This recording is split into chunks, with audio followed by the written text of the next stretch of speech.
normally speaking, I have a high definition camera and my super microphone and all organised in my office. But today I've taken a dart up north and to look after my mum. And so yes, my poor mum is in the hospital after having had a fall, and so I'm railing against the dying of the light at the moment. And against the injustice of old people and being in the NHS, the National Health Service, and so forth. And so it's an extra and old age. I'm railing against old age as well. It was interesting. It's been a very interesting journey for me to look at. Look at the potentiality. Look at what's going on. It's not the first time that I've had to help my mum out, and I do it with a joyful heart. But it does really make me look at my old age and makes me think very carefully about what I'm doing with myself. And I bumped into a friend yesterday who I said, perhaps come round for a cup of tea, and they said to me, "Oh, I think I'm going to have something stronger than that." And then she looked at me and said, "Oh, you probably don't drink now, do you?" I sort of said, "Yeah, afraid not." It was that kind of moment, and it's that sort of these little decisions that that one makes. Sorry, I've probably gone frozen. Remember, it's these little decisions that one makes, which are about continuing your life in as stable way as you possibly can, I suppose. And it is interesting because even that's not guaranteed. My mum has lived a very, very clean life, I suppose you'd say. She never smoked, she never drank. Although the one thing I would say that was one of the, if I was to criticize my mum's lifestyle, was that she always seemed to be on a diet the whole of her life. But someone who's quite a thin person, I think she had what many would call body dysmorphia. And so I think she was constantly sort of, on a diet when everybody else was having, I don't know, steak and chips, she'd be eating Rivita, and that was just her sort of thing. And she's still like that now. But yeah, I think that a healthy diet along with a healthy exercise regime is a good one. And I would say that would probably be one of the things that I would have criticized about my mum, is that she hardly walked anywhere ever.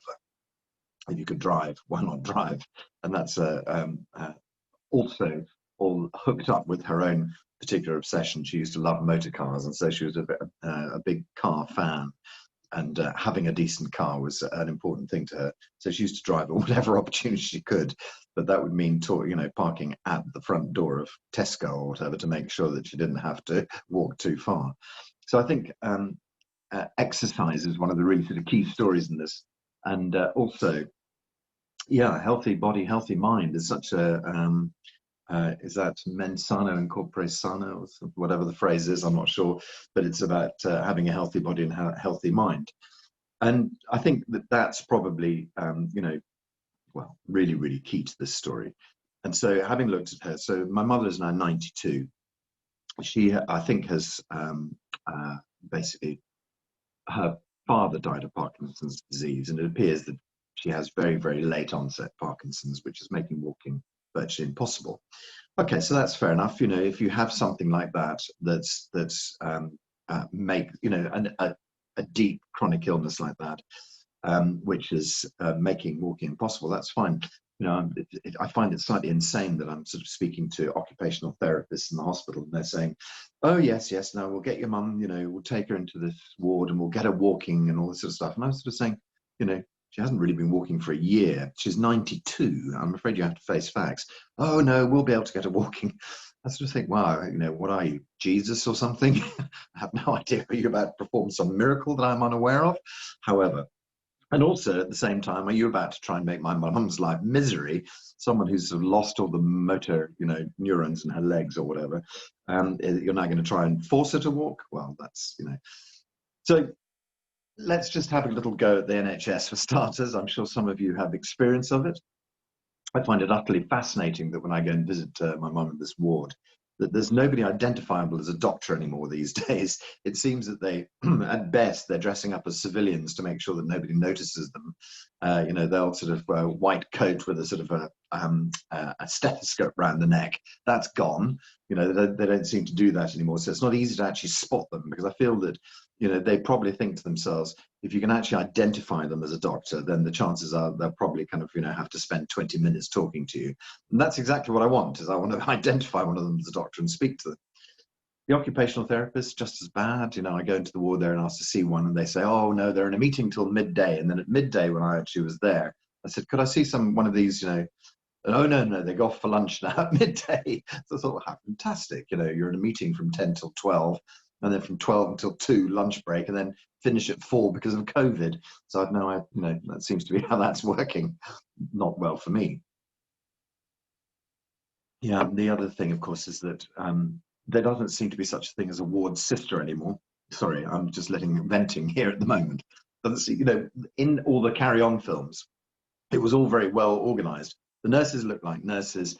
The district nurse, not district nurse, the I wanted to call her Mother Superior, but you know what I mean, the head nurse looked like someone who was in control of everything, who knew what was going on. And the doctors, were rightly terrified of her. The nurses were rightly terrified of her. Obviously, in these days of bullying, we're no longer able to allow these sort of personalities to be there. But what that actually means fundamentally is that there is nobody who has any idea of that process. And so if you actually say, can you tell me where my mother is on the conveyor belt of what it is you're doing? Nobody has any idea. Nobody has an overview. They blankly look at a set of handwritten notes that nobody can read and then interpret them incorrectly. And so, yes, I was sort of saying, so has my mother still got her catheter in? Oh, yes, definitely. And then after about 10 minutes of staring at the notes, no, she doesn't actually. So I said, well, I could have told you that. There's no bag hanging on the side, However, never mind. So I'm talking about aging gracefully, so you don't have to be subject to these things, subject to the sort of the slightly badly run. It's unfortunate that the local hospital here is called the Borders General Hospital in the Scottish Borders. So it's known as the BGH, but for most people it's known as the GBH, grievous bodily harm. But that's another story. Somebody should have thought of that when they were thinking about a name for that hospital. It was easily adjusted to GBH. So I think what I'm thinking about is this sort of whole idea about aging gracefully. And also, you may have noticed that I published on Sunday an article where I was raging against Elon Musk, Stephen Hawking, and Richard Branson and the X-Men. So I don't know if you had a chance to look at that article or not. I might sort of try and mention a few things out of that as well. So forgive me for dipping into old material. I was just in my. It's interesting. Normally speaking, obviously it's a well balanced, I hope, call, but today it seems to be a bit of a venting my spleen call. So you'll forgive me. And hopefully something useful will come out of it nonetheless. Fingers crossed. So the idea about aging, very good. And it's also agreeing about venting your spleen time. Yeah, and I know, Annette, you've been through your own sort of hospital stories as well, so I'm sure you have plenty of horror stories to tell about that whole story. But I suppose the first thing was about aging gracefully and the sense behind the whole thing. And just to recommend, obviously, the idea that looking after yourself into your dotage is a fantastic idea. And so the point I often make when we're doing sort of stretching and bending exercises is about the quality of your spine and how important it is to keep the spine as mobile as you possibly can. And so that's the one thing. And then there's always this story about that I mentioned about it, and it reminded me so much of my grandmother, because as my grandmother got older, she became quite sort of stooped, and that's all to do with the kidneys. It's all to do with your kidney power. The more kidney power you have, the more upright and sort of strong you look. As your kidney power weakens, the more you kind of become slightly bent over, or converse or inverse or whatever. And so keeping your kidneys going is one of the absolutely key elements of this story, and that's going to keep the sort of structure together. But of course, I often sort of say when I'm talking to people about, sort of spine work and things like that, it's this idea that if you stand, behind your grandmother and you say, grandma, and she has to actually physically turn her feet round to see you, then clearly, that you can see that the spine is now no longer working, because someone talks to you, you just turn and look over your shoulder and speak to them. But if that's no longer possible, then obviously your body is starting to slow down, as it were. And so keeping the health of your spine is desperately important. Keeping the health of your kidneys is desperately important as well. Those are two of the sort of things that obviously Qigong does for you. So clearly Qigong is the answer for keeping the body fit. But the mens sana in corpore sano, the mind, hygiene is one of the important things as well. And so it was interesting. Clearly, I think most of you guys have been on the Lu and Ling call. Some of you not. Let me just have a look. Yeah, some of you not. Some of you have. But one of the great things that they're working through is working through our reference framework, breaking down the things that we've built up over a lifetime and the things that we describe ourselves, or the tools that we use to describe ourselves, are often also the tools that we use to, they often say that thing, the things that you say to yourself, would you say them to your best friend? And it's quite interesting when you think, gosh, like when you criticize yourself and you think, oh, God, I'm so stupid. How did I manage to do that? Lock myself out of the car, whatever it might be. You criticize yourself and you think to yourself, would you ever be that harsh on anybody else? And the answer is generally no, apart from when I get a chance to be nasty to the NHS as a whole. I love the NHS and they're fantastic and they're doing such a good job with my mum, but I could run the place so much better. Anyway, just saying, if they need a new, administrator, I'm the man.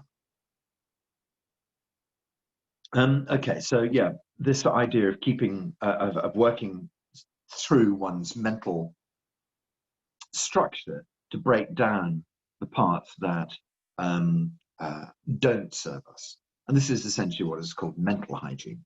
So we have our mental hygiene to clean out all of the, stuff inside, that's the poison inside that's breaking you down. But also we have the physical hygiene, if you like, which normally speaking we'd think of as being taking a shower, but I include, Qigong as part of your physical hygiene. It's about keeping your body well enough. There's those two sides of things. And then it was interesting. So I started thinking about old age, and I was, really, and I'm sure some of you guys have been through this. I was very sad. My mum was in a bit of a sort of a weakened state yesterday, and so I found myself spoon feeding her soup, and I was just sitting there, and I had a flashback moment, 28 years to sitting there feeding my 1-year-old son soup, sitting in the living room, and realizing how that circle of life goes round. And without going into too much detail, I've had to help my mum, in the loo and things like that, and exactly the same. And so there's this, extraordinary sort of loop that goes round, from childhood through to returning back to childhood. And I think the thing to do is obviously to ensure that you return back to childhood in the best possible way you can, and then maybe one day you'll have a stroke of luck, and your heart will just stop, and that'll be that, and you'll have have a smile on your face and move on. Rather than having to, go through the sad parts of life. And of course, while I'm thinking about this, I'm thinking to myself, I shall have to make sure my children watch this so they know what's coming up. I'll highlight this for them so they can get a preview of what to expect. However, as I say, I'm planning to go into that phase of life in a different state. I'm really planning my hardest. I hopefully have cleaned up my act to such an extent that all of the functions should continue to work much better than someone who hasn't done the same. And the idea is to also, obviously, to work on the mental hygiene as well, to start to remove the baggage as you move through life. And my grandmother was one of the greatest people. I look around and actually I see very few things in my mum's house that actually belonged to my grandmother. She was someone who would just give things away. You'd come in and say, "Oh, there used to be a teapot on that thing there." And she said, "Oh yes, Mrs. Curry just came to visit me, and she said, what a nice teapot." So I gave it to her. I used to think, wow, I'm so unattached to things. It was extraordinary, and that is a really, really good way to enter into later life. I suspect is just divesting yourself of things as you go. Less weight, travel more easily, and travel more lightly. So having done a little bit of research into this, to see what other people were saying, I was just thinking about, old age, and I tapped into one author who was writing about having visited their parents, and basically what this person was saying was that having looked at their parents' lifestyle, they're keeping up with the Joneses' lifestyle. They're trying to keep the income as high as they possibly could, try and make all the pension things work. And eventually what had happened was that, this author's parents had ended up in a home, as so many people do. And she was basically saying that, they had planned for their retirement, planned to go into this home, and had kind of planned into this kind of, hell that was a bit like an open prison, really, and it wasn't, what the daughter had expected her parents' retirement would be like. But they'd just sort of gone for security all the way around, and in so doing had kind of hermetically sealed themselves into a ghastly box of some sort, where they ostensibly had all of the things that they required, the food and the shelter and all that sort of stuff, and the support, but none of the kind of stimulation that one would want, not really, just shoved in with a whole load of strangers effectively. And of course, there's plenty of opportunities to make friends. But what she was talking about was planning for a retirement that actually allowed you to live your life in the way you wanted. I thought that was a very interesting idea. In fact, it's something that's been mooted by a friend of mine. And initially I thought about it and I thought, oh God, do I want that? It was this idea of finding people of a like mind, people who you like, and bringing yourself to join them in a community. And I was thinking, would I want to do that? Am I interested in that? The fact of the matter is that as we get older, we're going to require help, aren't we? And so being amongst your friends is going to be a good place to be, as opposed to being amongst strangers where everything would just seem embarrassing and difficult and wrong and so forth.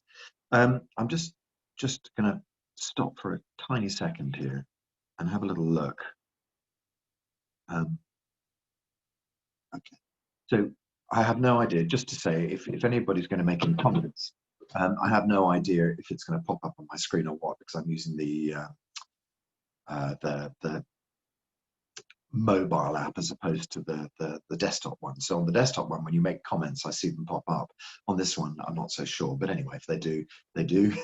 You could always wave at me furiously if I haven't spoken back to you about your comments. Yeah, so I was just thinking about this possibility. What does life look like if you plan to be with your friends? What does life look like if you decide that what you would like to be is in a rural setting with your friends, and clearly, to fund one's retirement is an expensive thing. You find, with talking to pension advisors or things like that, and they sort of say, oh yes, by the time you're 65, you want to have a pot, and you can sort of do these pension calculators online. And I remember doing them in my sort of 30s or 40s and thinking, I have to amass £500,000 to have half a decent lifestyle. How the hell am I supposed to do that? And then you find that you just work through your working life and you just pay whatever pensions you pay, and somehow it'll work out in the end, and you'll get what you get, and that's that. Some people won't get any pension at all. Some people will get the absolute bare minimum. And so the whole idea of what you do is very important, I think. And it's interesting because one of my friends bought a house, and then a few years into the whole thing, their relationship changed and they split apart. And she took the money and just said, right, okay, one day I'll get back into property. But actually that never happened again. And what actually happens, of course, if you have money at the bank, you just gently spend it bit by bit. And she never returned to property, which was a real shame, because that seems to be one of the defining factors, is if you have managed to sort of build up enough to then perhaps transfer what you have into some other setting. Because clearly the idea of buying your own estate with a country house with 30 bedrooms is not that easy thing, but it does seem that the more we go through life, there are more and more of these kind of estates, coming up for sale where they're falling into disrepair, and the kind of stately families are falling into disrepair. So maybe there are, you can get perhaps you can trade your your 2-bedroom detached house in North London for an estate in Scotland or something like that. I have no idea. But I don't see it as being such a bad idea. I'm not necessarily suggesting we're all going to cash in and move to Scotland. Although if you're interested, give me a call. I'm sort of actually, Scotland's not the right place at all. I need somewhere that's much warmer than that. Yeah. So the idea that it might be possible for you to create your own retirement plan, and might that retirement plan look like a Qigong hospital? So yeah, I'm kind of like, you can see where I'm thinking. I'm kind of working along those lines of how do I dovetail my retirement into my business plan. You all know that what I want to do is to open a medicines hospital, and the idea, what essentially a medicines hospital is a school, and so I've been keeping my eye out for sort of those schools like sort of Tom Brown's school days, creaky old buildings that fall to pieces, and eventually they have to sort of send all the children home, and then there's a beautiful building that's got dormitories and a gym hall and things like that. So you know what I'm thinking of there. Or as the NHS shut their hospitals down, I suppose I could repurpose one of those. As some of you know, I was trying to buy the Mineral Hospital in the centre of Bath. Because it has a mineral spring underneath it, so I was going to have my own spa. But on top of that, but of course, unfortunately, I wasn't able to round up 20 million quid, and some other sort of shady property developers were able to buy it. Of course, what I'm hoping for now is that in this current economic crash, that what will happen is that those shady property developers will have to sell the Mineral Hospital to me for £1. As you often hear these sort of strange deals going on. I'm keeping my fingers firmly crossed that they'll have bought it out of the National Health, and then they'll give it to me out of the kindness of their hearts. So again, just broadcasting that story out into the universe. Hopefully the universe is listening. The Mineral Hospital being the perfect setting, big rooms, lots of places where people could sleep and stay in the heart of Bath. What would be nicer? But although you can obviously see that there are many hotel developers who would probably think that's the same story for them. Yeah, so the idea is that how could we bring together lots of people into one space and be in a situation where, from time to time, I think I've made the joke about how nice it would be to be in prison, because obviously it wouldn't be nice to be in prison, but the fact that somebody's there to feed you 3 times a day, you don't have to think about anything, you can just sit and do your meditation, your qigong. So clearly I'm not asking to be in prison. Let's just put that one out there to make sure the universe doesn't mistake that. But what I am saying is that sort of setting, perhaps where we can bring people together into a group, where you come together with people who you actually like and you have something in common with. So as many of us have found, this spiritual journey is a very odd beast. And what tends to happen is that the old setting of your life starts to crumble away. The people who you used to be with, the people who were part and parcel of your life, just fade into the background. They just become sort of a distant memory somehow. And you start to find a new collection of people who are kind of headed down the same path as you. And the nice thing about it is that those people are headed down, many random paths, but they all feel kind of the same. And their old story, 100 roads to the top of the mountain, it's exactly that. It's the idea that what people have decided to do is to look inside, is to try and find out, or maybe not even have made that conscious decision, but just made the conscious decision to find out what's going on, not just to walk blindly down the path. And so that's the delineator, is have you made the decision to try, well, in fact, you're on this call, is the answer is yes, to make the decision to try and find out what's going on. The truth is what people tend to call it, the truth of, life, the meaning of life, what's the universe all about, God, etc. And so you'll see that my article that I wrote on Sunday, that was the article beforehand. It was something like God in the 2020, in the 21st century. That's another piece you might want to read. You might not want to read it, to be fair. If you're wondering where all this stuff goes, it goes onto a website called Medium. It goes onto my blog page. It goes onto Facebook. It goes onto Twitter. It goes onto Instagram. So if you're interested to catch up on my writings, I think it probably gets stapled onto my weekly email as well. So you can hardly get away from the musings that I publish everywhere. Yeah, so we're looking at the idea of finding like minds and pushing towards a a place for like minds to assemble, I suppose. And the idea behind that as well would, of course, be that it's so much nicer to practice Qigong in groups of people than it is just to do it on your own. The Qi field becomes much, much stronger. So the healing potential is much, much stronger. So I'm thinking about an intentional community, and I'm thinking about an intentional Qigong community, but I'm also thinking about all the other things that you would do when you had an intentional community like this.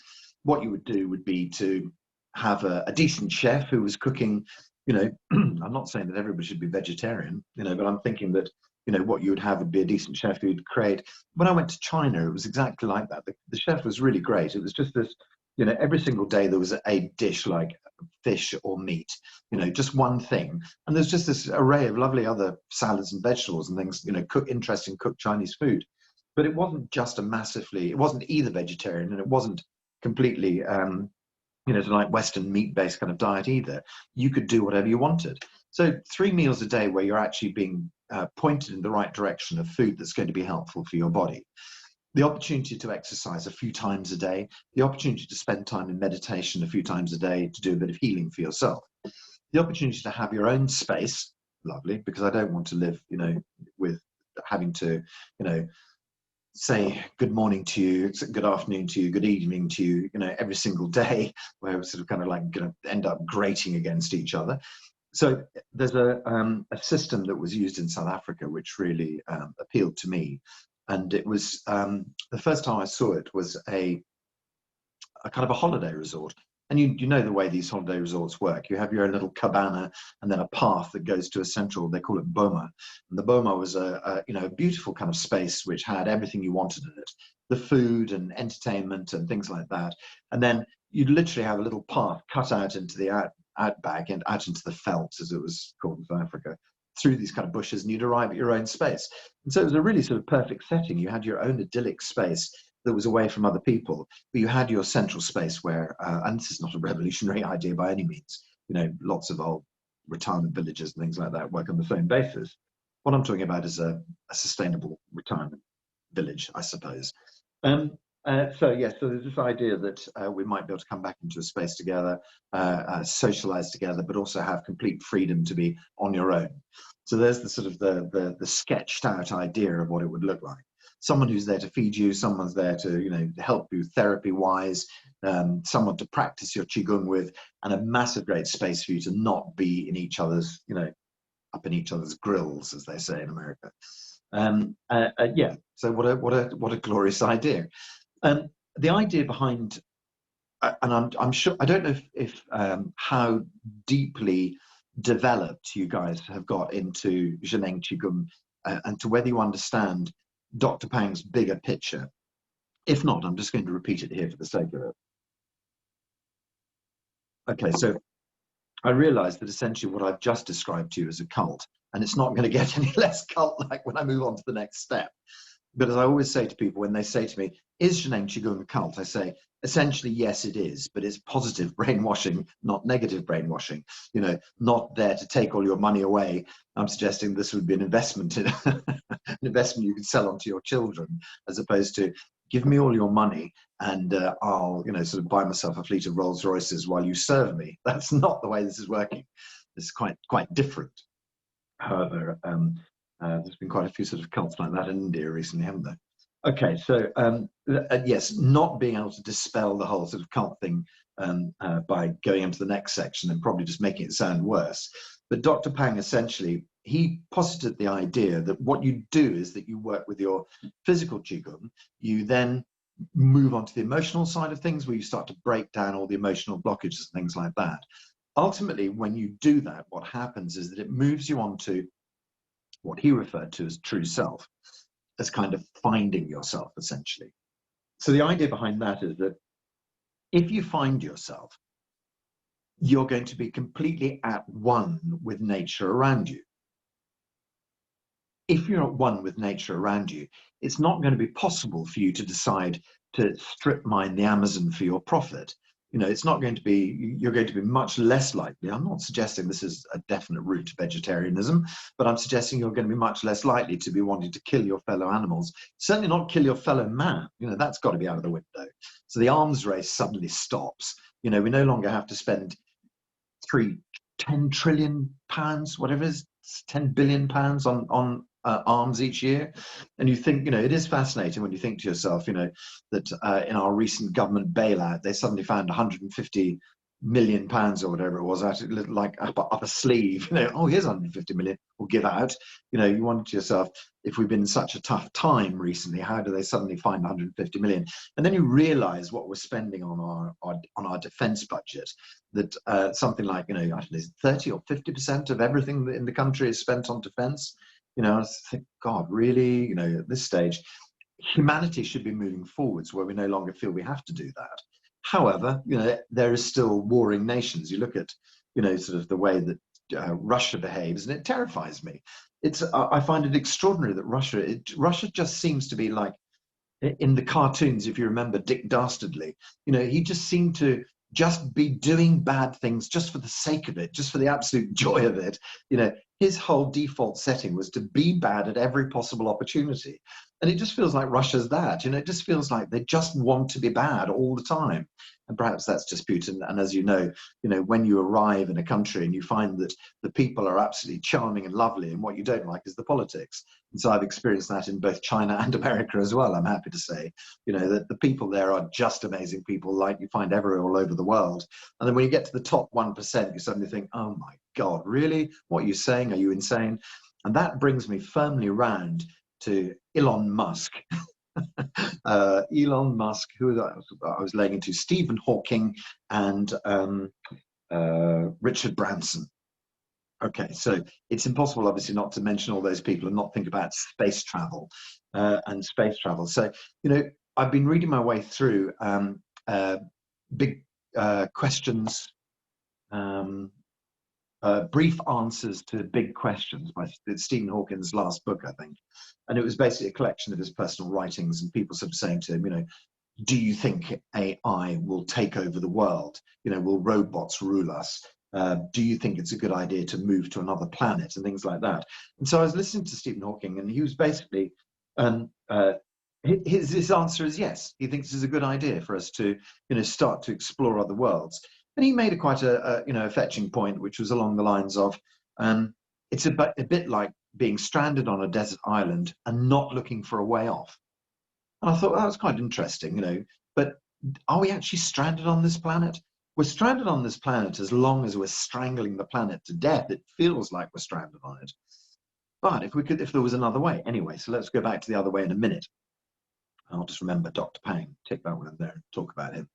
And then of course you get to Elon Musk, who's actually doing it, and you get to Virgin, space flight or whatever it's called, and they're all kind of now finding ways to get off the planet. And essentially, Stephen Hawking was a big fan because it's science, and that's fair enough, But what the point I was making was that all of the people who are driving our world today are scientists, and if you're a scientist, you're not going to look for another answer that isn't science. By default, you're expecting science to solve the problem. You're not actually thinking, well, science is one possible route, but what about something else? Is there another way? Because you basically think to yourself, I've spent all of my years as a quantum physicist, I'm sure that I have the answer to the question. And so, as I've mentioned, in this article, if a tile falls off your roof, don't call a plumber. We're very, very specialized. We do the things that we're good at. But also, we don't want to plow through 30 years of life. And I put my hands up and say I'm the same person as well. I don't want to plow through 30 years of being a Qigong teacher just to suddenly one day think, God, I've made a massive mistake. This is it. You never find, or very rarely do you find, scientists turning around. And just as I say that, I just suddenly thought about someone who did. I can't remember the exact point or who it was. Maybe it was something I saw about a sort of 17th or 18th century scientist. But it was, it's very rare for them to get to the absolute pinnacle of their careers and then say, no, actually, this is all wrong. Let's start again. Because, of course, they've built their reputations up over the time. So there's this interesting study, which of course here's a usual warning that comes from a university in America, MIT. I always use MIT, as you know, probably not MIT. It basically, the whole of American discovery, as far as I'm concerned, has come out of MIT, because I can never think of another one. Let's say Princeton today. So this article came out of Princeton, and basically what they'd done was that they'd looked at the people who were at the very, very top of their tree. And essentially what they realized was that the subject that they were studying stayed pinned in stasis as long as the person at the top of the tree was alive. And the second the sort of the leading character in that field died, suddenly 2 or 3 new ideas came to the surface from the people who had been essentially pinned below the in the second echelon, and suddenly moved the whole subject dramatically forward. So the people who became the leaders of the subject were actually the people who were stopping the subject from moving until they passed away. And that is basically because, they were sort of lifetime professor emeritus, blah, blah, blah, and nobody dared to actually have a go at them. And so we have this idea that that kind of stasis holds things in place, and eventually, they pass on and ideas shift. And so I'm not quite sure how I got to that, but anyway, so we have our people at the top here, sort of the Elon Musk and so forth. They're scientists, and eventually what they're trying to do is invent their way out of the current crisis that we're sitting in now. And as Stephen Hawking quite correctly said, we've got ourselves to the edge of a nuclear disaster where we could destroy the world 3 times over.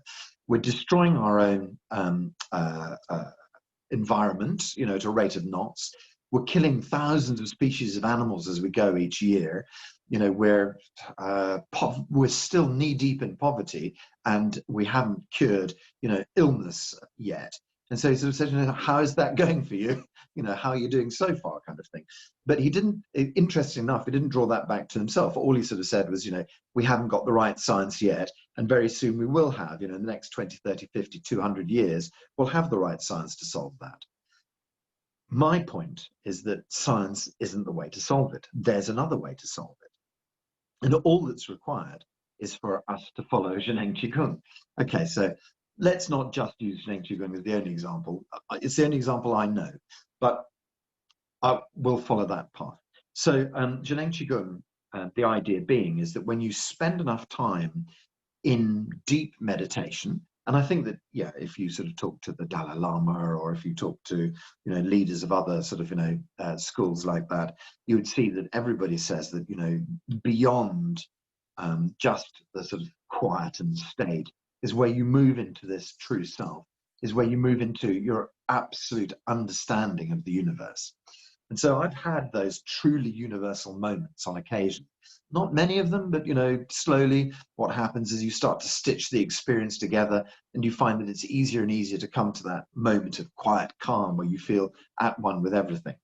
I guess the idea is that, what happens is you get these little patches of it, and eventually you join the patches together, and the patches get bigger and bigger till eventually you're able to absorb your whole life into that experience and live from that very oneness where you are at nature, at harmony with nature around you. So the suggestion is that if we teach more people how to be this person, that more and more people will feel at one with their environment, as opposed to at odds with their environment, which so often we feel. And so beginning to essentially flow in the Tao is the aim of this particular work, is to become one with everything around you. Where, as I say, it would be impossible for you to consider killing your fellow man, because you would see that we are so deeply connected. We are all one. We're part of an environment. The other thing I was talking about in this was colony collapse, and I was just pointing out that if we look at colonies around the world, we look at the British Empire, we look at the Greeks, we look at the Romans, we look at the possibly the Americans, we look at the Chinese repeatedly. These kind of colonizations and empires have collapsed, and what tends to happen is that they get to their absolute zenith, and that is the point where they've gone past their sustainable level, and the colony collapses. So we normally use colony collapse with reference to bees, but actually I think it works just as well with reference to humans. Another side effect of learning to live in your true self would be that if we can educate our children to do this, I'm not saying we shouldn't make people be scientists. I'm not saying don't study maths, because I think the fundamental of our universe seems to be very binary. Even in yin and yang terms, that is it. It's on and off, one and two, binary bits, computing, and then there's the sort of quantum side to Qigong, and that is, quantum computing is becoming the thing. So the absolute understanding of the universe is meshed into maths and science. It's part and parcel of the whole thing. And so I don't say that people should stop that, but what I do say is that people should try to learn more about themselves physically, not just in the head, much more in the body. So if we're going to have school kids at school for 8 hours a day to babysit them, which is essentially all they're doing, could we not just find time in amongst this to get them doing some Shineng Qigong, to get them doing some meditation, to get them doing anything, I don't care, yoga, Tai Chi, all of it, just getting them back into their bodies, get them to understand how that works. And so the point about that is that if you can actually bring about that change in the youth, we're going to naturally find people evolving who are different to the way that we're being brought up now. For me, it was a careers advice service, and the guy just looked at me and said, I think you'd do well in the army. Honestly, he should be taken out and be shot. He couldn't have been more wrong about me if he'd tried. However, so that's it. So we need to have some slightly better careers advice for our children, moving them forward into a place where they understand who they are, where they understand how to look after their bodies. And if they're looking after their bodies and they're looking after themselves, they're going to become better stewards of our earth. Then it's going to be possible to realize that there's no point in having 10, 12, 15 children, so family sizes go down. There's no point in raping our world. And what will naturally happen is that the colony will resize itself down to fit the resources. And so, the ridiculous greed that drives everything is the problem, of course. Anyway, so I'm looking for this utopian sort of world. But essentially, the interesting thing that happens is that more time you spend in your true self state, the more that you start to develop what are called your paranormal abilities. So Dr. Pang talks about paranormal abilities in his book called Paranormal Abilities.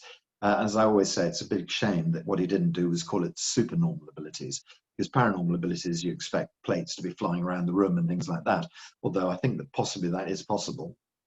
But I don't think it has to be a poltergeist.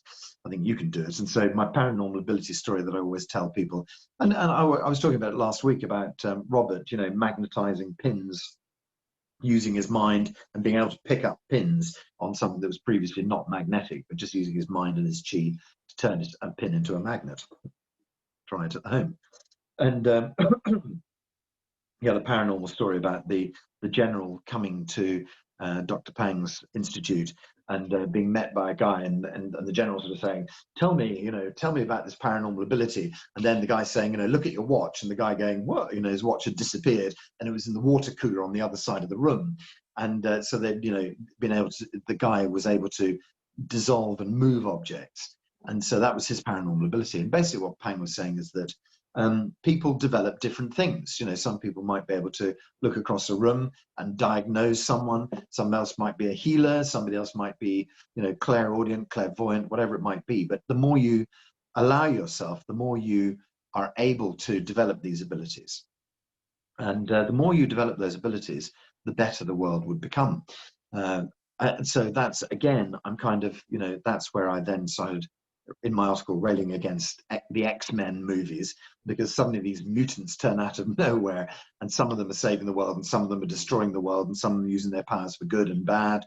And I was sort of saying, yeah, that's exactly it. But I think that probably we need a better model, which is we as humans develop ourselves. And I've noticed there's another thing on Netflix, which is about a drug which you pop it and suddenly you get your paranormal abilities. Unfortunately, I don't think there's any kind of fast track to that. I think that's just about putting in the work. And so again and again, we come back to the original story, which is practice, practice, practice. When you say to the teachers, But how do I do that? They just say, just practice, practice, practice. And that's it. It's about putting the hours in. So it was interesting for those guys who wasn't on it, who weren't on the call, to listen to Ling talking about doing 3 centers merge. So you may or may not know 3 centers merge, but essentially it's what's called standing Qigong.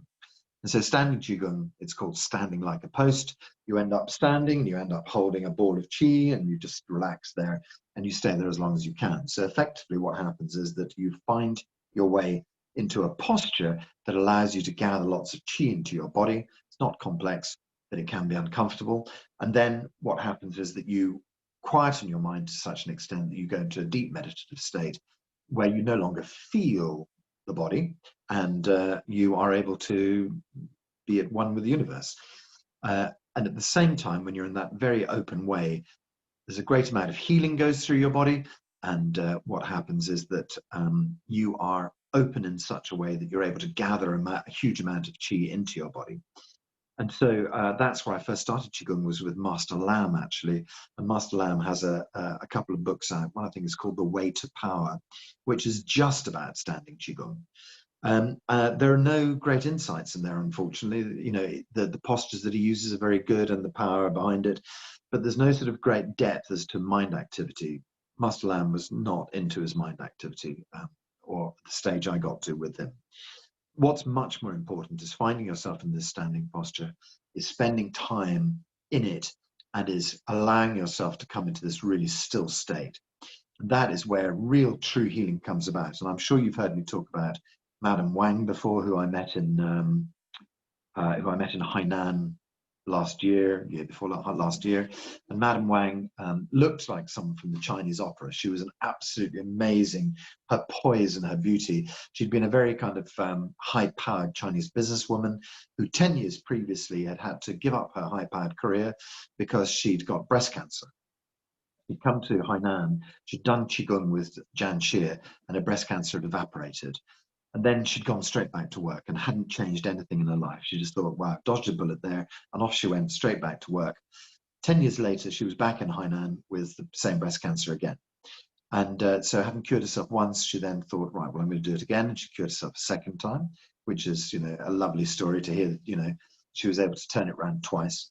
But all she did was 2 hours standing in the morning and 2 hours standing in the evening in this deep, deep, deep, deep state. And so yeah, just to recommend standing Qigong for you, just to say the power of that. But the power of that is to then build huge amounts of Qi up in your body, and then also find yourself in this state where you're so deeply connected to everything. This is where we start to touch into our true self, into our, and then this is where our paranormal abilities start to develop. So yes, I was kind of complaining on my article about the X-Men, sort of saying, we're just going to, well, everybody's now sitting there in the cinema watching this and thinking, gosh, I hope these mutants turn up quick, you know, so they can save us, because we certainly can't do it ourselves. And then Hawkins was also then saying something which I found quite interesting. Last point before we do a bit of actual work. He was saying that he expected that what would happen would be that genetic engineering would solve the problem for us. He said, you know, there's no possibility that people who are doing genetic engineering are not going to do it on humans. And I was just thinking about that, and I was thinking about, you know, every Bond film you've ever seen requires that there's a scientist there who's been given his head by some rich maniac and essentially has been given a lab to build whatever he wants, you know. And I was just suggesting, if there's 100,000 scientists who are studying genetics today, you know, if you try every single one of them, not every single one is going to turn around and refuse your £100 million laboratory to do whatever you want. You know, there's bound to be some of them will turn around and go, yeah, sure, let's give that a go. You know, so it seems that our journey on genetics, it will lead us to humans being adjusted in the next 20, 30, 50 years. It seems unlikely that it's not happening already. You know, Dolly the sheep, and now, you know, who knows what you can get done in Mexico right now. You know, I'm sure that you can probably have a genetically adjusted child to make sure that you're having a boy rather than a girl, or whatever it might be. I hate to think, but again, science looking to develop a way out. And it strikes me as being ridiculous, because when you discover the complexity, when you discover that actually in the genetic structure, you know, they've been mapping the genome for 30 years now, hailed as the biggest step forward in mankind. And all that actually the Genome Project has billions upon trillions spent upon it, billions of hours of our greatest minds. The only thing they've really come up with the fact is that they don't know what makes the genes work. That's where the whole subject of epigenetics has come from. So, it's like having discovered a light box at a stage. There's billions of little switches. They're all labeled, front light, back light, this sort of stuff, but they don't know who's switching the switches on and off. Fortunately, I do. Unfortunately, Dr. Pang does. And quite clearly, it's the patterns and the framework that switch the switches on and off. And just to speak to that for a moment, the Dr. Carol Sikora, who is a friend of Dr. Rosie Daniel, who I work with, he did a very simple study, and I can only paraphrase, but I think he took 30 people and essentially he asked them to do 3 simple interventions, which was do 30 minutes of exercise each day, eat a vegetarian diet for 30 days, and do 30 minutes of meditation each day, something like that. It was a very sort of simple protocol. And he took a snapshot of their DNA profile before and a snapshot after, and you put the two beside each other. And I can't read genetic, photographs. You can see instinctively, you can see that the one, before, you can tell which is the before and which is the after. One of them looks better than the other one. And he proved that in 30 days, they had down-regulated 250 genes and up-regulated another 70 or something like that. And I don't really know what that means, but I do know that, essentially the inference there was that in 30 days, they'd completely changed large slices of their genetic structure. And that was just by doing exercise, meditation, and adding a different diet. And so, straight away, we find that things that are operating our genes are our lives and our thought processes. And so knowing, looking at the piano, I don't know what those notes are. Somebody else knows what the notes are. But if you know how to find the notes, still doesn't mean you can play Rachmaninoff or something like that. It means you can tell me where the middle C is, but it doesn't mean you can actually, tell me how to play a concerto. And so that's the whole point about it, is that we have this extraordinary kind of like work that's gone into the genome, and that it's not useless by any means, because eventually, the next layer will add on and we'll start to understand more.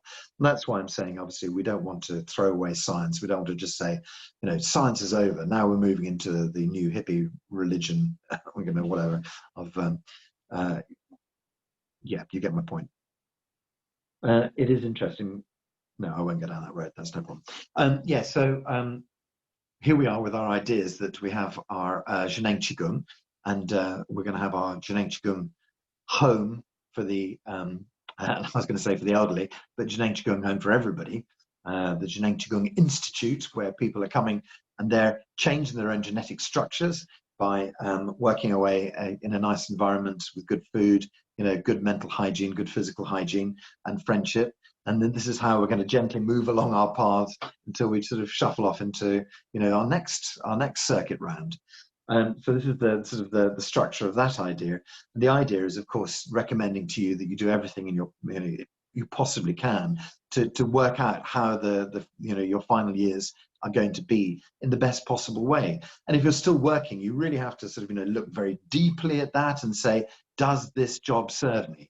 And then the answer is, well, I get enough money to keep paying my mortgage. That may not be the correct answer. You have to think very carefully about that. You have to think about one chance at this. You only get one run through. I don't believe you do, but I believe that, when you're reset back for the next run through, you don't come back with your house and your same bank account. You have to start again from the beginning. So we only have one run at this. We might as well make the very best we can of it and enjoy it to the most, that to the highest extent. I was just wondering if I had a purpose to this talk. Clearly, it has been about Dr. Pang, Zheneng Qigong, as it always is, about retirement, about special abilities, about how we bring it all together into one space. And I'm sorry for bashing the NHS. It just needs to have a good computer system. It just needs to have someone who knows what's going on. And I think that probably leaves me at the end of my rant. Do I feel better for that? Yes, I do. Thank you very much for listening. Let's keep going with our tones. So why keep going with the tones? Basically because everything in our universe is a vibration, and so you have been gifted with this lovely voice box inside that allows you to create a vibration inside of your body, artificially create a vibration inside of your body. That is why, you know, for going to carol service is such a successful thing, because everybody is in this box where the sound resonates at a perfect frequency, which vibrates you, which sets off this cascade of, you know, endorphins through your body. So you're able to actually apply that kind of, you know, happiness endorphin all the way through yourself just by singing, just by chanting, just by doing our sounds for the organs. So the idea is that Dr. Pang, and I think that, you know, he's probably got a very good shot at this as having been someone who's able to understand on a much, much deeper level than a slightly hit and miss kind of, let's say, hit and miss hymn or something like that. You know, the hymns might be rousing and might make you feel quite good, but the purpose behind Dr. Pang's tones is very, very targeted, very, very accurately worked out, and not worked out just by, you know, sheer chance, or we'll say ling, you know, because it sounds okay. It's been worked out from his supernormal state, where he is able to tone for himself and feel where that tone is working in his body and feel the benefit of that tone, adjust the tone, change it, move it. And so some of these tones come from Chinese language. Some of them come are just guttural sounds that the body makes. So they have been kind of like, you know, perfectly built by Dr. Pang to work exactly on the body in exactly the way that is required. Okay, so somewhere here I have my tones. Let me just dig them out. Okay.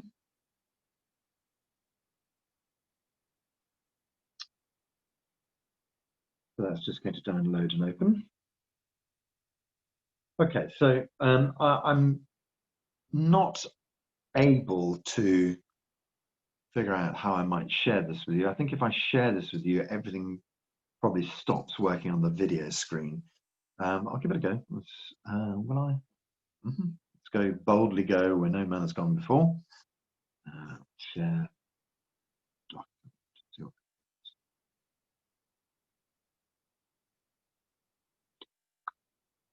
Not working. I'll try again. Zoom. I think, yeah, what happens is that I probably freeze when I share the document. I think what I need to do is to share, then screen.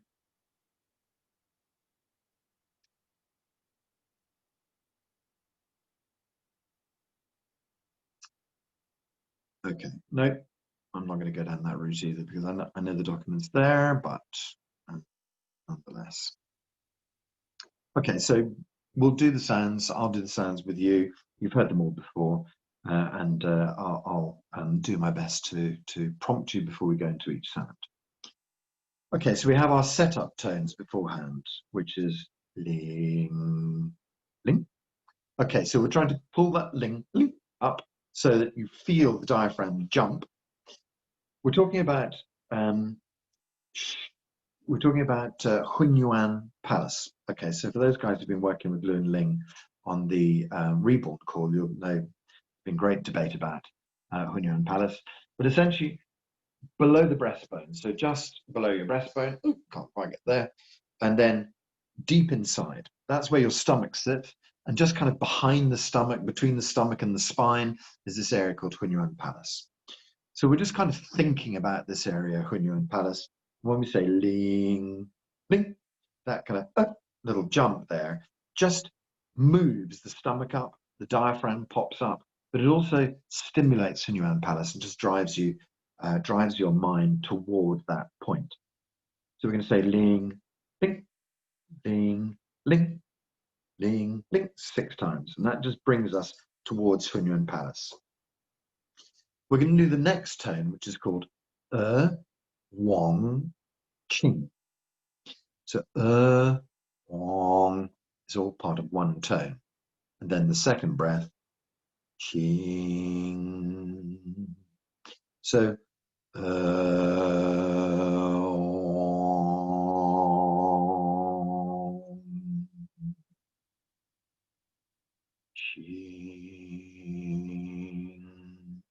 brings you into a kind of a settled, calmer state. For those guys who haven't done it before, we're letting this kind of ong tone develop in the mouth. So essentially what happens is the mouth opens inside. So as you say, oh, sorry, you have to look inside the mouth really. Oh, and you're dropping the small palate down, you're pushing the soft palate up. We're getting this kind of like opening of the sound inside your mouth. Starts to close the mouth. And the G is deep inside, it almost becomes a hum. So it's like O-N-G, ong. O is open mouth. It's slowly closing mouth. And G is inside. So we'll see this ong all the way through these tones. But we just use ong, king to for a couple of minutes just to kind of relax ourselves. And then we'll go into the tones. We're going to start with spleen tone today because we're now moved into late summer. Okay, so late summer spleen, gang, fu, the next tone, jong. But I'll talk you through these as we go. All right, okay, so let's start with our setup then. Sitting comfortably.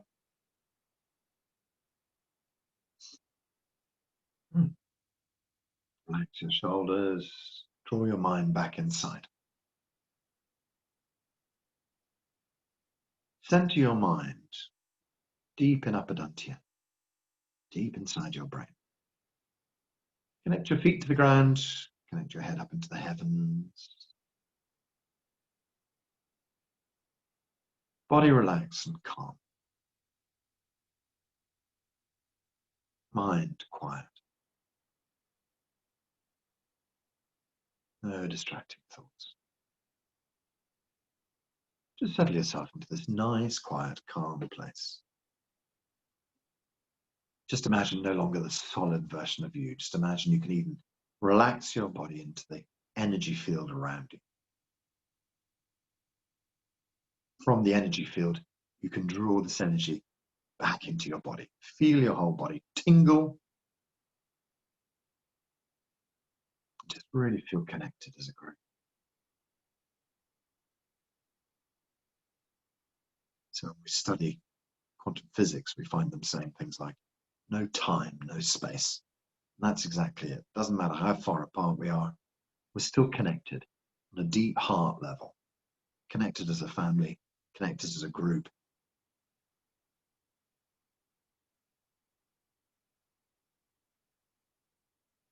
Okay.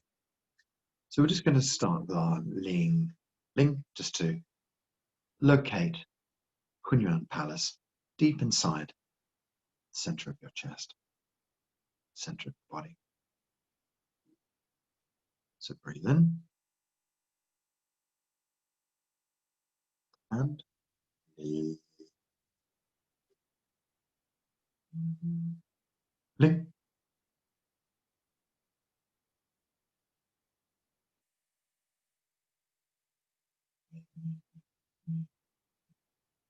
Ling.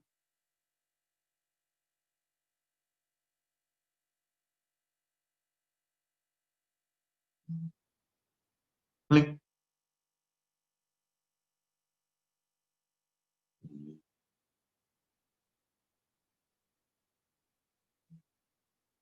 Ling.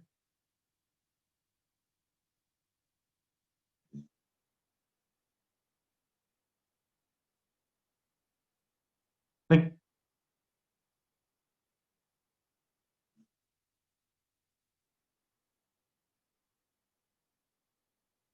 Ling.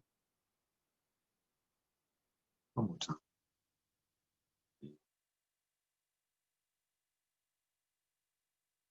Ling. Just feel into the center of your chest. Feel the area of Hunyuan Palace. As you set your mind into this area, just allow it to start to kind of glow, grow, fill with chi. Hunyuan Palace supporting all this life function.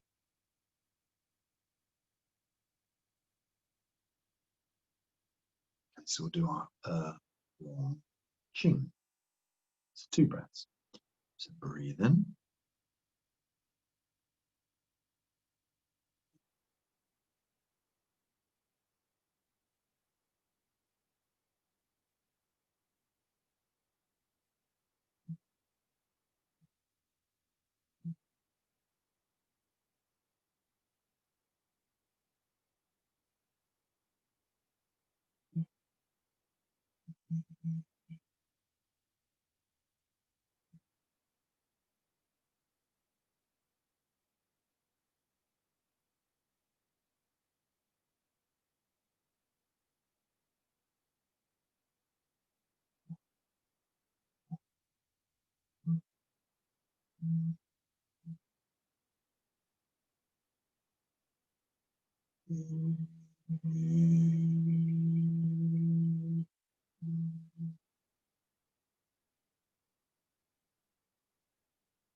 One more time.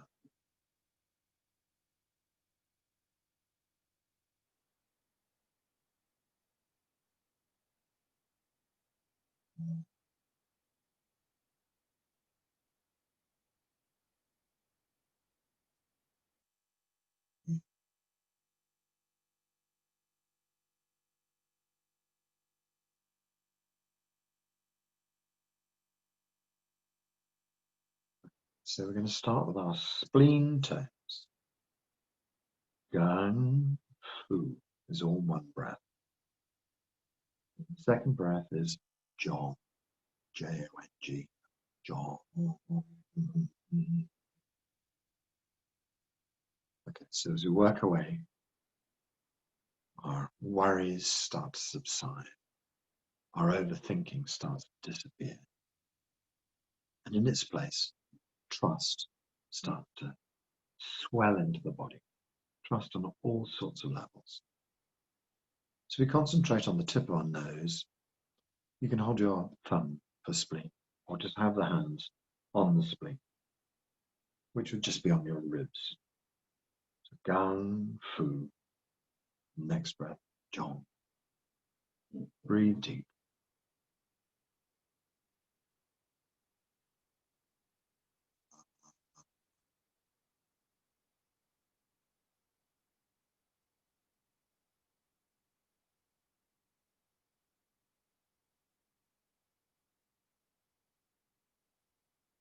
Breathe in.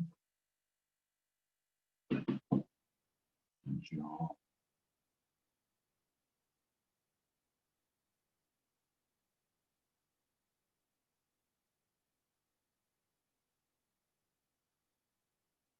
Breathe deep. Gang.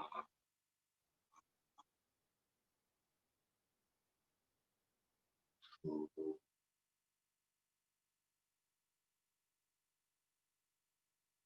Next breath. Jong.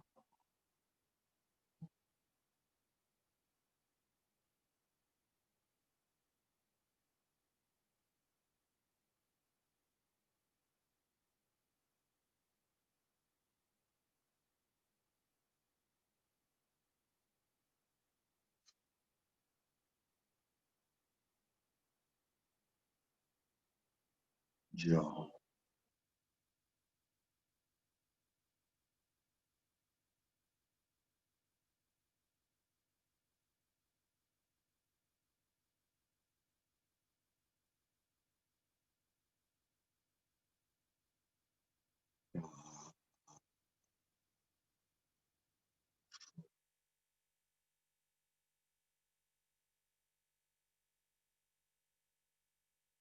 Jong.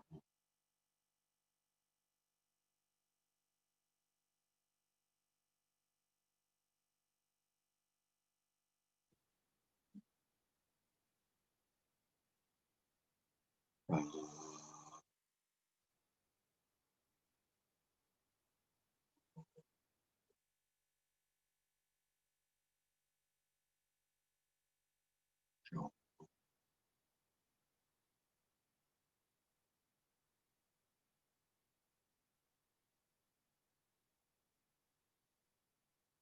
Twice more through.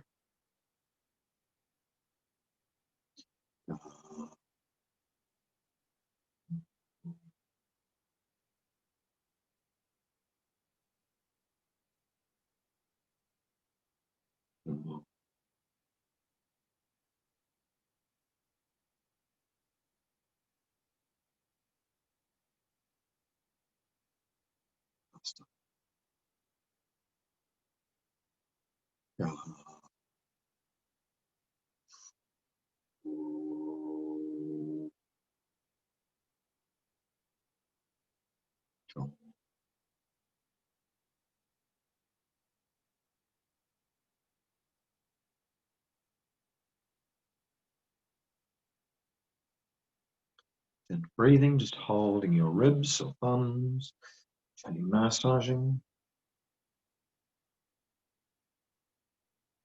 letting all worry disappear. All the overthinking just calms and relaxes. In its place, appropriate trust flows in, just allowing you to trust people appropriately. Okay, great.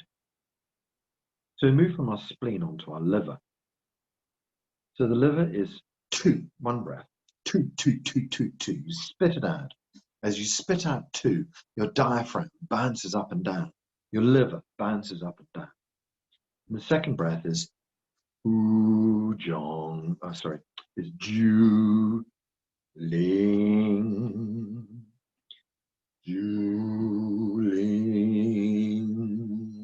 That G going deep inside. As we work away with this, we just clear all the anger from our liver. And in its place, compassion and kindness start to rise. We focus on the breastbone. Liver sits just to the side of the breastbone, so focusing the mind on the breastbone is a good idea. Just keeps you in contact more. And then we can use the tip of our first finger. Just squeezing the tip of the first finger also gets you in contact with the liver channel, or having the hands onto the actual liver itself. Okay, so we're just going to work our way through the liver tones. Two, breath first, two, and then Ju Ling. Breath in. Two.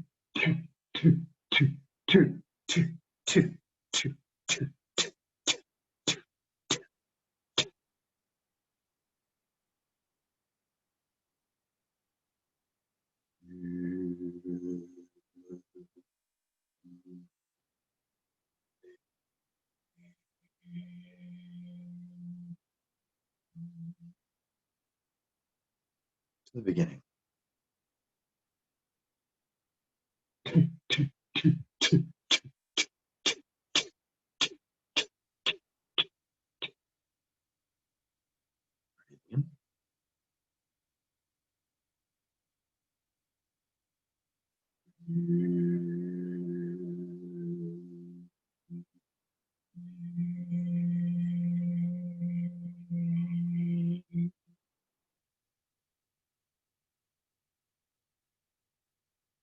Breath in.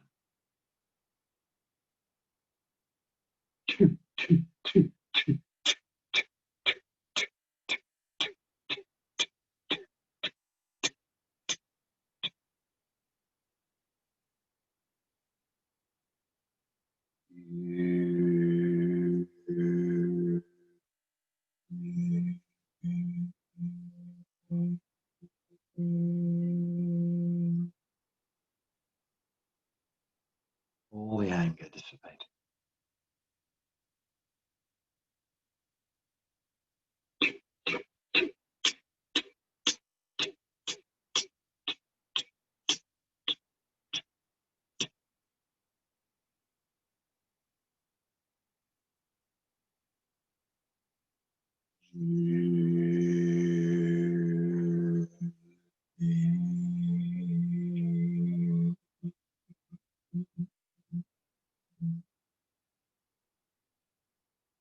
couple more times through.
So as we relax, we gently massage into the liver, both sides, liver and spleen, just massage gently into the rib area.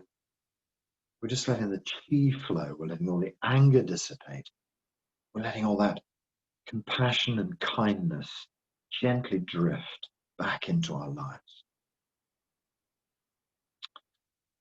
Okay, so when we focus on the lungs, we just think about a whole spine from the top downwards.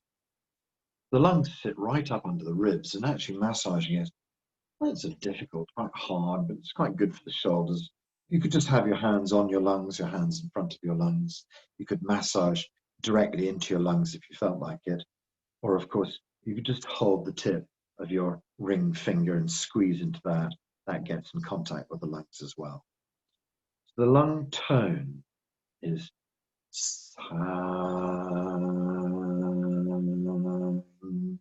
sang. Then the second tone is this odd one where it starts with blowing out and then in. So it goes so.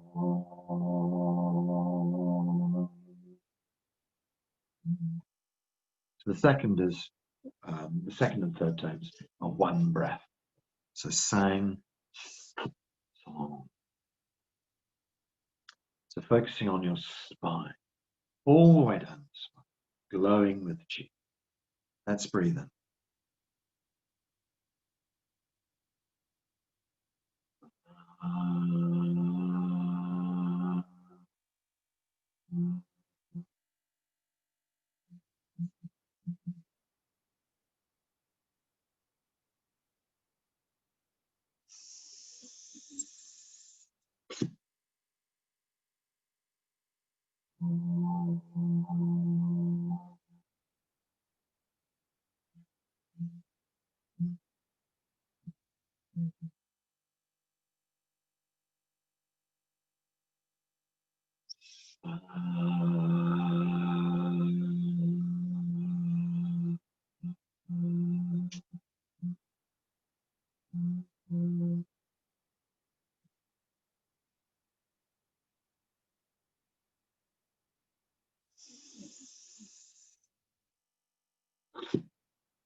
Thinking about the spine. Twice more for the tone.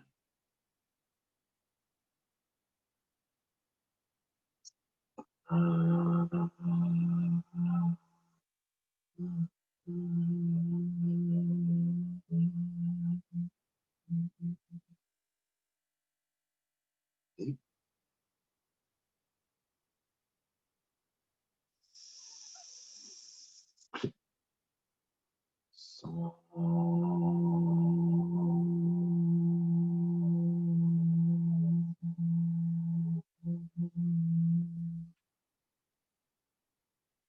Last time around. Breathing in.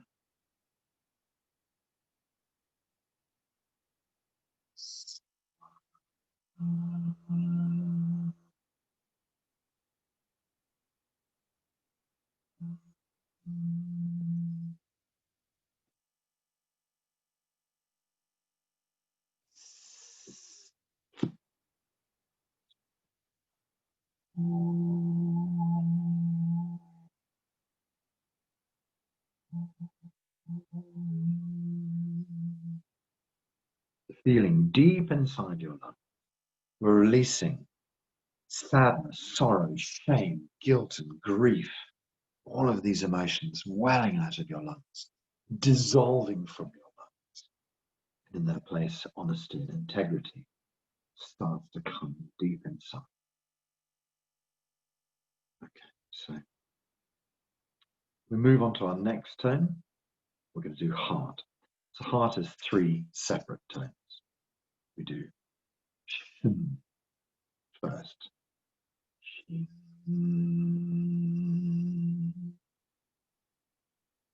Then take a breath in.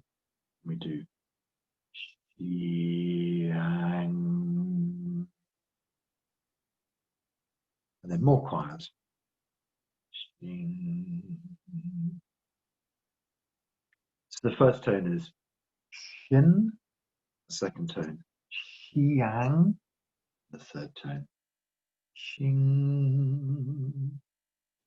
Okay, so the heart is noted for its giddiness and instability. So if we work on our heart tone, we melt away all giddiness and instability. And in its place, love wells up. Openness and happiness come deep inside. So you gently focus on your chin as being the area that we're focusing on. And as we focus on the chin, it's kind of mind down to the chin. And the heart is pretty much in the same kind of place as we sit. It's nearby, so focus on the chin. Okay, so we'll start our 3 tones. Breathing deep.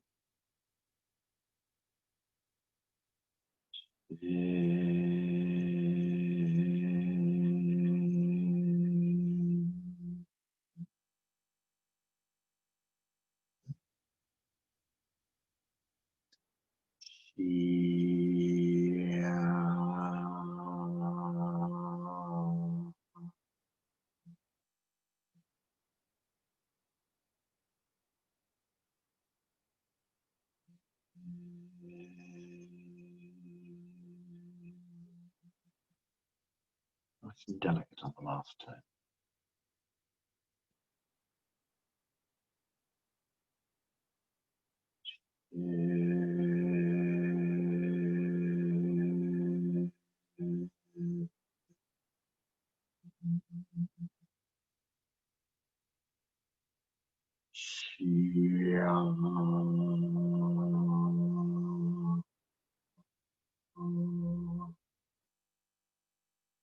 Sing is more gentle.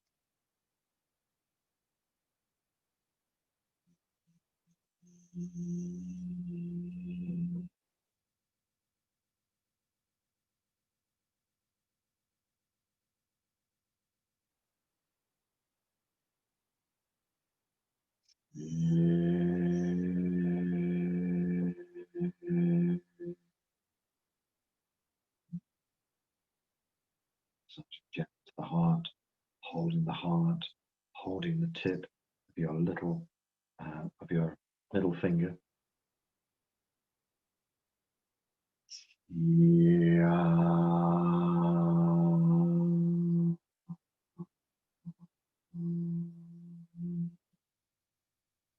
And then quiet.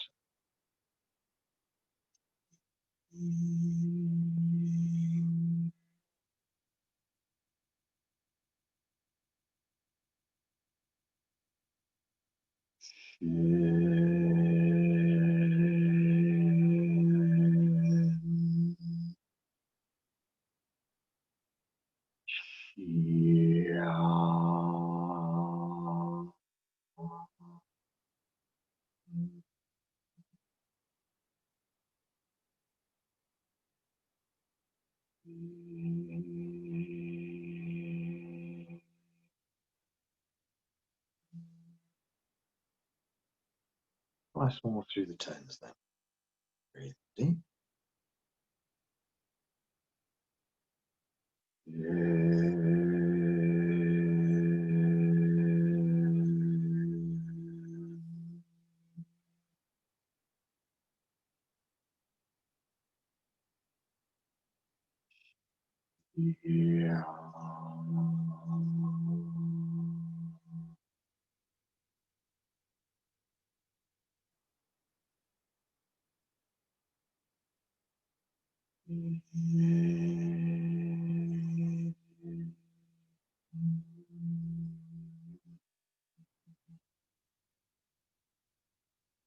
One more time.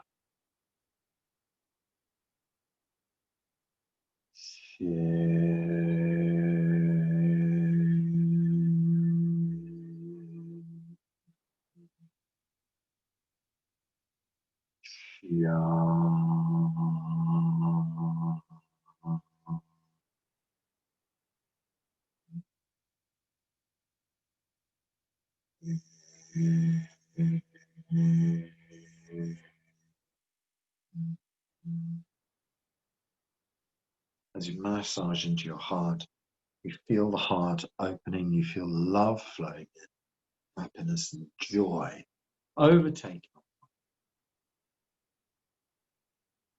Last but not least is kidneys. We know how important they are. They have this odd tone where you say, eh, eh, eh, eh. So this is like a cough, and that reason is that obviously as you say, it jumps the kidneys up on the diaphragm, so it massages the kidneys. And then we go on to you, you and ying all in one breath. We focus on the back of the head. The focus is in the back of the head. We can have our hands on our ribs, massaging through to the kidneys. We can have our hands actually touching the kidneys around the back and massaging directly onto the ribs at the back. And for kidneys, we would just be able to hold our little finger, the tip of the little finger would be another way of getting in contact with the kidneys. So first, and then you and ying. All fear dissolves from your body and wisdom takes its place. Concentrate on the back of your head. So breathing in.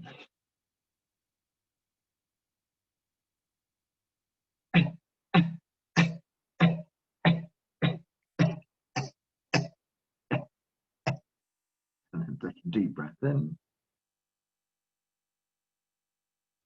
You.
Raise your back of the head.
Okay, last thing.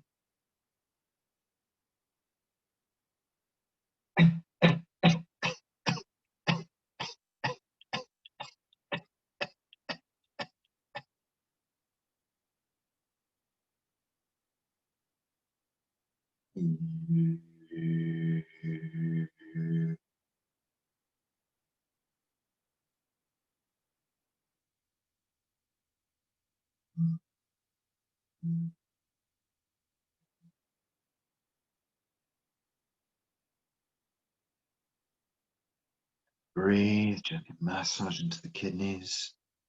Deep inside, all fear evaporating.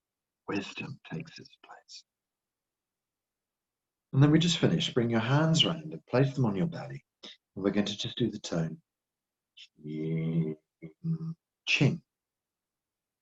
Just allow ching to vibrate through the whole body, vibrating every cell of your body. Breathe deep. Ching.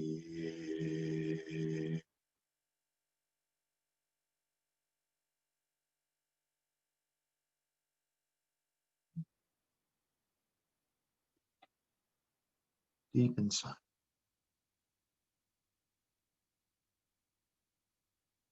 Ching.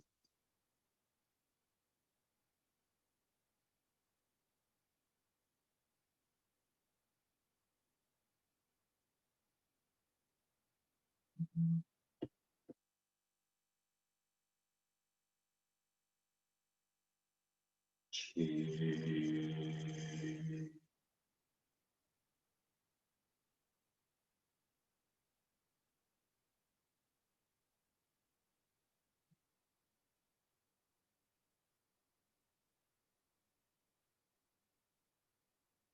Ching.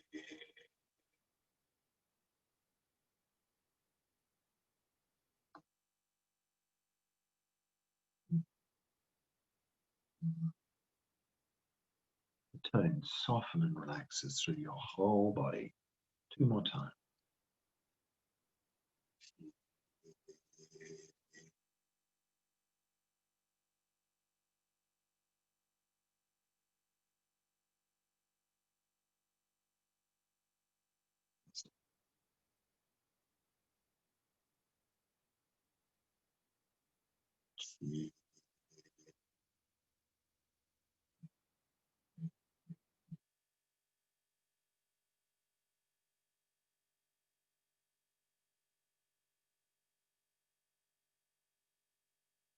Just have the hands on your belly. Just allow this tone to percolate through every cell. Feel into Hunyuan Palace. So you can actually move your hands up and just place them just below your breastbone. And feel deep inside Hunyuan Palace.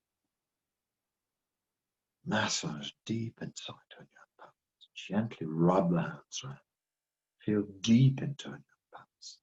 All this amazing chi flooding through your body, supporting all the organs in your body. All of the functions of your organs returning to perfect working order. That's the new healthy, not the old way. New healthy you. All of your organs functioning really well. All functions of your body returning to perfect working order. All functions normal. All functions of your body normal. So just think about Hunyuan Palace for a moment. Deep inside, behind your stomach, nestled against your spine. Just open your hands up like doing Lachi. Exactly what you're going to do. When you take your hands apart, just imagine Hunyuan Palace glowing, filling the whole of your chest cavity, filling the whole of your belly, engulfing your whole body. And as you bring your hands back together again, just see it focus deep inside this field full of chi, healing energy deep inside your body. We'll just do that twice more. Open the hands and imagine Hunyuan Palace expanding, filling the whole of the chest and eventually engulfing the whole of the body. And then drawing the hands back together and really focusing it deep inside you, this powerhouse.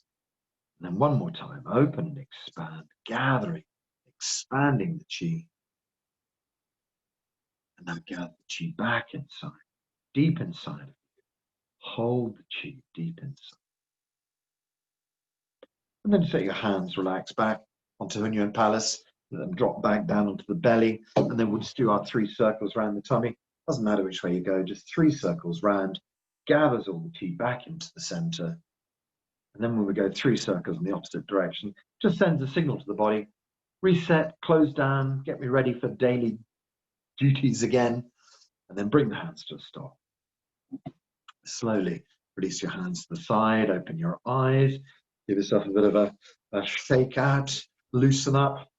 Okay, so we're going to say Haola.